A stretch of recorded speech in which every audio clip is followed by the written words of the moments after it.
صباح الخير، صباح النور والسرور. هسه صليت الضحى، قلت خليني اطلع لانه امبارح سمدت بس النباتات الداخلية. اجانا ضيوف، كنت بدي اسمد البلكونة واجانا ضيوف وقلت خلص بكرة ان شاء الله. انا مجهزيته السماد من امبارح طبعا. شفتوه اكيد. انا بس حطيت على 15 لتر،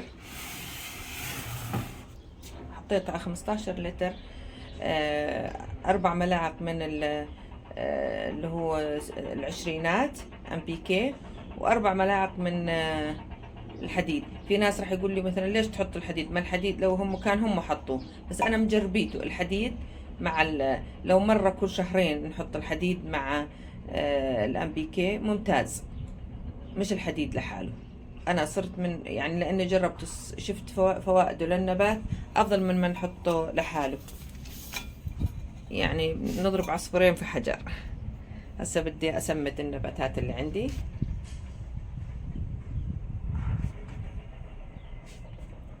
بدي انزل بسم الله الرحمن الرحيم.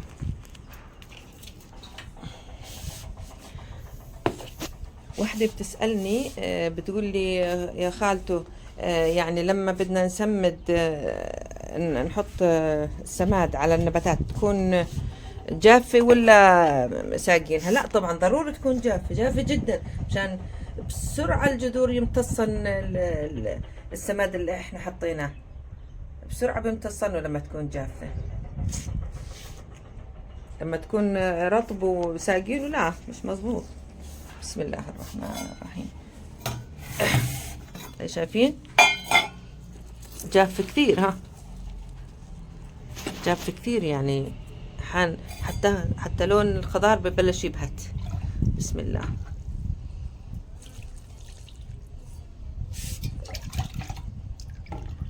بسم الله الرحمن الرحيم.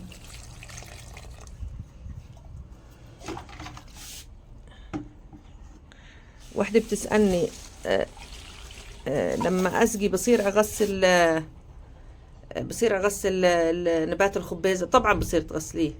نبات الخبيزة بالذات بحب يترطب الورق لما تسقي، بس مش ترطب الورق وانت ما تكوني ساقية، بصير فيه جفاف،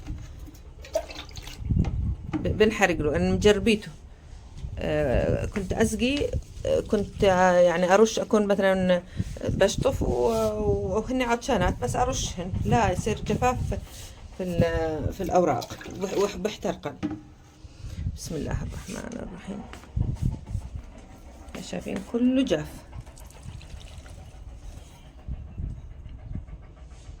اسقي كمية ممتازة مشان يشرب كل الجذور.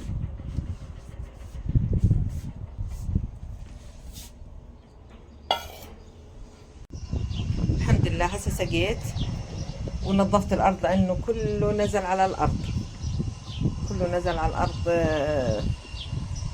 مثلا من المعلق هذا عشان ما بيكون تحتيه صحن، نزل على الارض كله. نظفت الارض الحمد لله، شطفتها.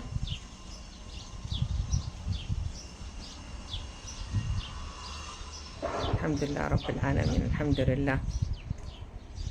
شوف محلى زهور هاي النبات. سألت المستر بيحكولي البلاب عنها، الله أعلم شو اسمها. هذا النبات شمعي كثير مرتب. طبعا الحديد بيعطيه اللمعان بساعده على انه يصنع الغذاء، بساعد الورقة انها تصنع الغذاء. شايفين جمالها ما شاء الله. هذه بتطلع وردة لونها صفرة كثير حلوة. عندي في الحديقة تحت من هذه مطلع 4 وردات. امبارح بسأل، شفتها في المشتل، بسأل صاحب المشتل شو اسمها، قال هاي اسمها الضراير. كثير عجبني اسمها. كل وحدة على جهة، 4 مع بعض، 4 وردات. عجبني اسمها، يعني هاي اسمها الضراير، أول مرة أعرف. طبعا مش عارف، بجوز لها اسم ثاني بس هو اسم المتداول بين الناس.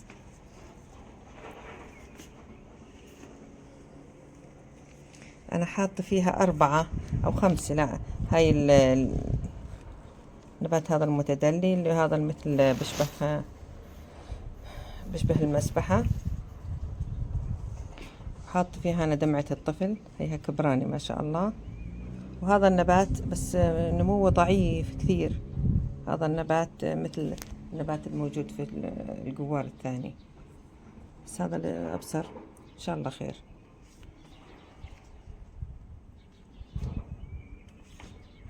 وهذا النبات عندي كثير حلو، راح إن شاء الله. هو لما من ناس والله أعطوني إياه قالوا أبصار، ما عرفت عادي، ما فكيت أنا الجوار. راح أفك الجوار لأنه صار فل، كان هني كم شتلة بس ما شاء الله عبى الجوار. راح أفكه إن شاء الله وأرجوك إياه. هاي الشمعة ما شاء الله لها خلفات نموات من كل اتجاه ما شاء الله. بدي أحاول أطلع منها وأعمل في جوار جديد إن شاء الله. أنا هي شتلة واحدة اشتريتها، بس كان فيها أكثر من واحدة، يعني جوار واحد فيها أكثر من شتلة. عملتها أنا واحد في غرفة بلكونة غرفة النوم، وغرفة الضيوف واحد، وفي عندي برا عند المطبخ واحد، كله كبر ما شاء الله، كله كبر. وصرت أنا أجذر منه كمان. سهل العناية فيه، سهل كثير ما شاء الله. نمو الورد هنا كثير حلو ما شاء الله ما شاء الله تبارك الرحمن. حتى زبالته في الأرض جميلة، كله ورد الدرج عندي.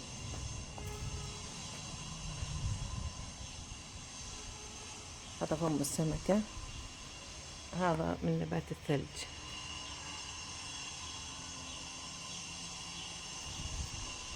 هاي من البتونيا. أنا قررت أخليهن يدبلن، هيك نصيحة من ناس، خليهن يدبلن ينزلن في نفس الحوض، برجعن السنة الجاي لأنهن بموتن. هن موعدهن آخر الشتوية، فصل الشتاء وأول الربيع وشوي من بداية الصيف.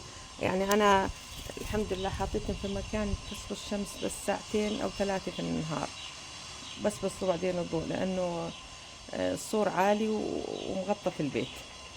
هذا السور المتعلق. أنا الخبيزة أتوقع لونها زهر تكون.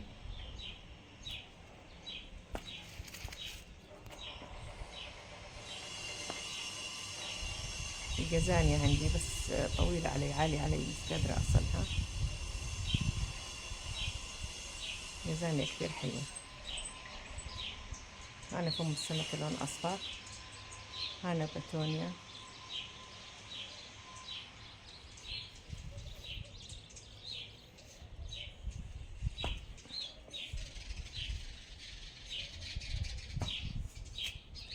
طبعا أنا سقيت امبارح، كل الزرع اللي برا سقيت امبارح.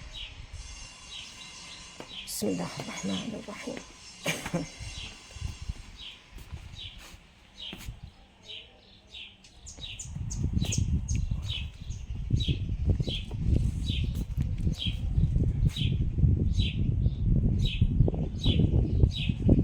هذا الهوايات مرتبات ما شاء الله.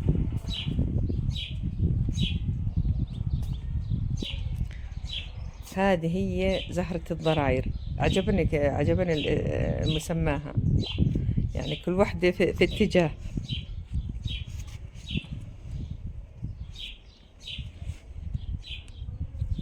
حتى في الزهر زعلانات. هنا عندي هذا الزهرة كثير حلوة، لونها فوشي غامق على الآخر، كثير حلوة.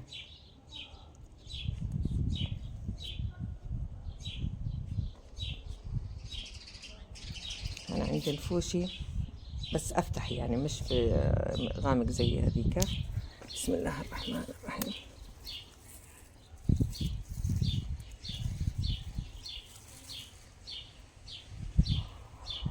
هاي بسموه الدحنون هذا.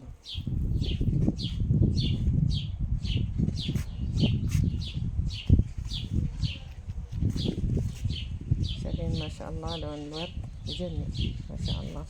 هاي تطلع الثاني. سبحان الله، كل زهرة، كل عصاية بتطلع 4 زهرات.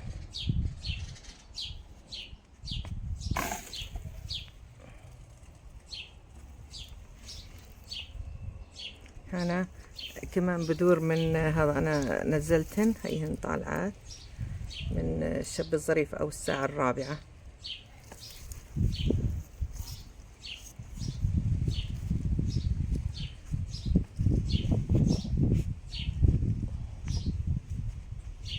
كان راخي شعره.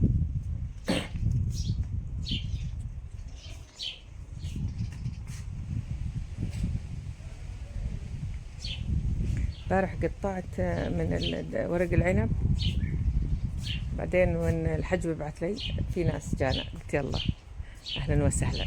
طلعت ما خلصت والله، اليوم ممكن اقطع كمان شوي. انا بحاول هسه يعني اكثف منه اني انزل من ورق العنب، لانه خلص بعد شوي بنشف، عشان افرز منه.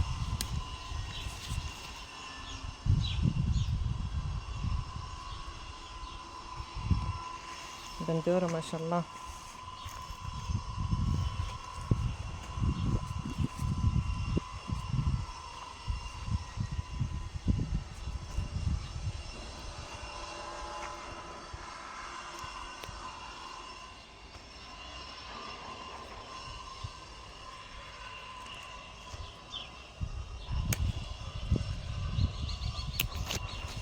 احتمال الجمعة ان شاء الله ان نرش، يعني اليوم لازم ان نقطع مظبوط منه.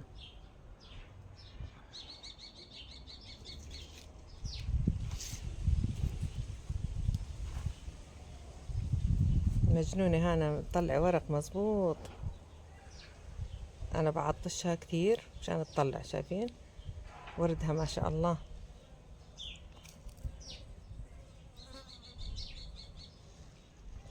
هو المجنون بس عطشوها وتكون في شمس خلاص بتعطي ورق، بتعطي زهر كثير ممتاز.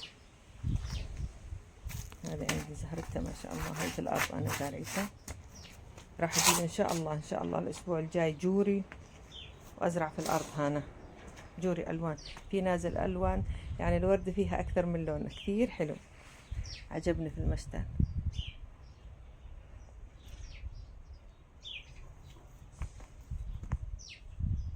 انا اكثر اشي بمتعني هو الزرع، اني ازرع او اشتري شوفي شو جديد في السوق بجيبه. هذا الدراق ما شاء الله كبران، حبات الدراق ما شاء الله كله كبران ما شاء الله.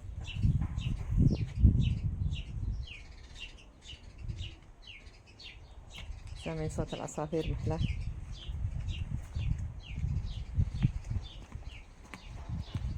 هذه نقلتها كانت عندي بقوار، نزلتها على الأرض مثل الأرض دائما حنونة على النبات. شوي هي بلشت، وهاي اشتريتها آخر مرة من المشتل وزرعتها، يعني بدها أسبوع زمان بتكون إن شاء الله أمورها تمام.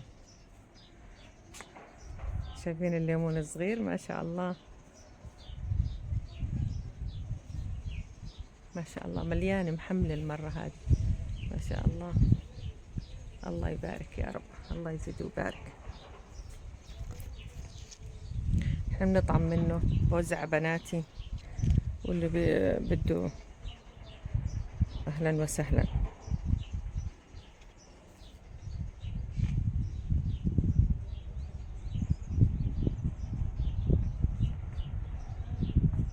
المشمش عندي كبران ما شاء الله.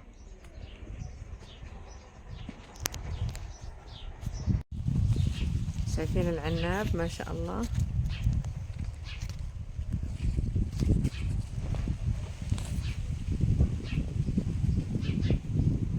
هذا أول حبة حمراء.